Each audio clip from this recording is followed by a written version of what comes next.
What's up, guys? Since I've been riding more, I've been trying to log and record these rides with my GPS watch that I've been using for about 4 years, and I found it's not so accurate anymore. I don't know if something's actually wrong with it, or if newer ones are just so much better that I've noticed it, but I ended up getting a new watch because it was bothering me, and I'll show you some of the inconsistencies here with the data and some of the features on why I bought this.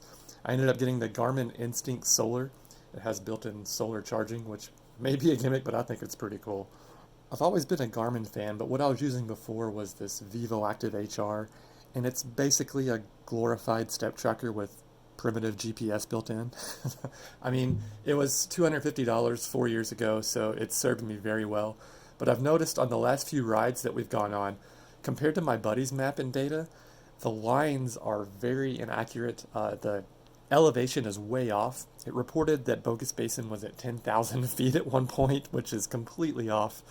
Elevation reported between the two rides that we both did, obviously the exact same ride, was about 400 feet, so that's pretty significant.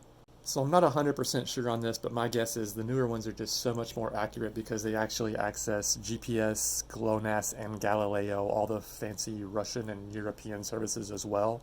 And it could just be that it's only locking on one or two satellites, and that's as accurate as it's going to get when we're in really heavily wooded areas. So, of course, the main thing that brought me to this watch was the solar charging feature. They claim that because it uses a monochrome display, and there's really, really good solar charging panels behind the glass as well as around the ring of the outside, you can get up to 56 days or more outside if you're in the sun a lot. I think that's pretty incredible. Of course, it has a ABC function, which is kind of feature most smartwatches have. It stands for altimeter, barometer, compass. And most of the features from the higher end Phoenix line, again, the exception being some of the fancy stuff that they've split out into other models. There's actually a tactical and a surf model of this watch. They do things like link up with night vision goggles and show you surf tide data. Those don't really apply to me, but really cool feature. So I just went with the standard edition. I actually like that the display is black and white and not touchscreen. The touchscreen on the Vivo Active was just terrible. Granted, that's kind of a cheap watch, but it was really clunky to navigate and slow. And also, you won't be able to accidentally bump something, when you're riding or doing something with the watch. Honestly, I think that's the biggest price difference between this and the Phoenix series, or even the newer ones like the Venue. You're paying for a really nice piece of OLED glass and MP3 storage, which that doesn't really appeal to me either. I may be the minority here, but I don't really want to listen to music while I'm riding or running. I'd prefer to just, listen to my environment or be aware of what's going on. But I like the size of the watch too. You can see it's pretty similar to the Vivo Active. It fits on my smaller wrist pretty well. Some of the watches just get so massive it's like wearing a Samsung Galaxy on your wrist, it seems like.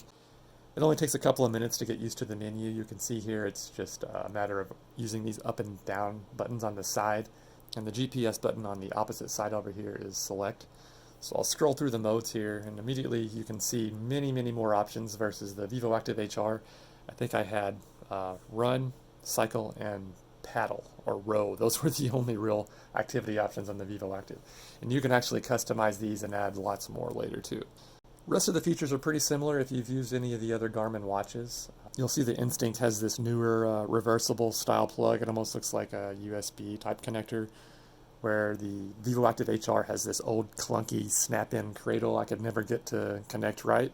So definitely an upgrade. I've already had it on a couple of rides and I can hardly even tell that the battery's gone down, so that's a good sign so far. Hopefully I'll get another 4 years out of this one. See ya.